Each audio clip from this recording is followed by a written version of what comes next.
शिववास विचार एक महत्वपूर्ण अवधारणा है जिसमें भगवान शिव के निवास स्थान का पता लगाया जाता है, जिससे यह जानने में मदद मिलती है कि अनुष्ठानीय पूजा के समय भगवान शिव क्या कर रहे हैं। ये जानकारी पूजा या अनुष्ठान की सफलता और फलदायिनी होने के लिए महत्वपूर्ण है। शिववास की गणना कैसे करें?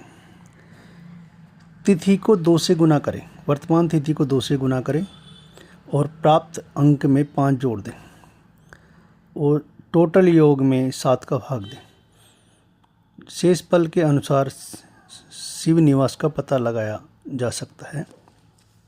यदि शेष 1 बचता है तो शिव जी कैलाश पर्वत पर निवास कर रहे हैं और इसका फल सुखदायी होता है। 2 हैं, 2 शेष बचते हैं तो गौरी के साथ हैं, सुख को धन प्राप्त की होती है। 3 बचते हैं तो शिव नंदी महाराज पर सवार हैं और फल उसी मनोवांछित सफलता मिलती है और लक्ष्मी की प्राप्ति होती है। 4 शेष बचते हैं तो शिव सभा में हैं और दुख प्राप्त होता है। 5 हैं, 5 शेष बचते हैं तो शिव भोजन पे और कष्टकारी होता है। 6 शेष बचता है तो शिव क्रीड़ा में है यानी खेल रहे हैं और इसका फल कष्टकारी होता है।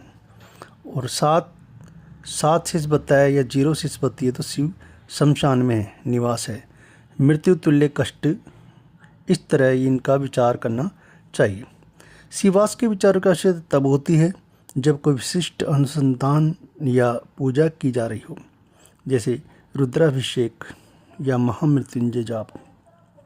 निष्काम भाव से की जाने वाली पूजा या महाशिवरात्रि, श्रवण मास जैसे विशेष अवसरों पर शिववास विचार की आवश्यकता नहीं होती।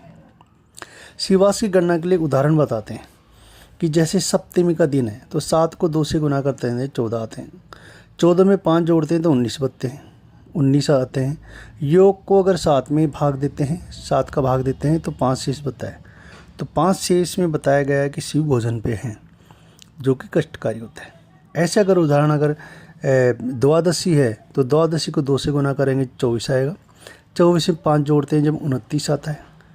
29 में 7 का भाग देंगे तो 7 चौक 28, 1 शेष बचता है। तो 1 शेष बचता है तो कैलाश पर निवास करते हैं भगवान शिव और इसमें सुख की प्राप्ति होती है। इस तरह शिववास की गणना की जाती है जिसकी तालिका वगैरह दी गई है। आप ध्यानपूर्वक देखना। ओम नमः शिवाय।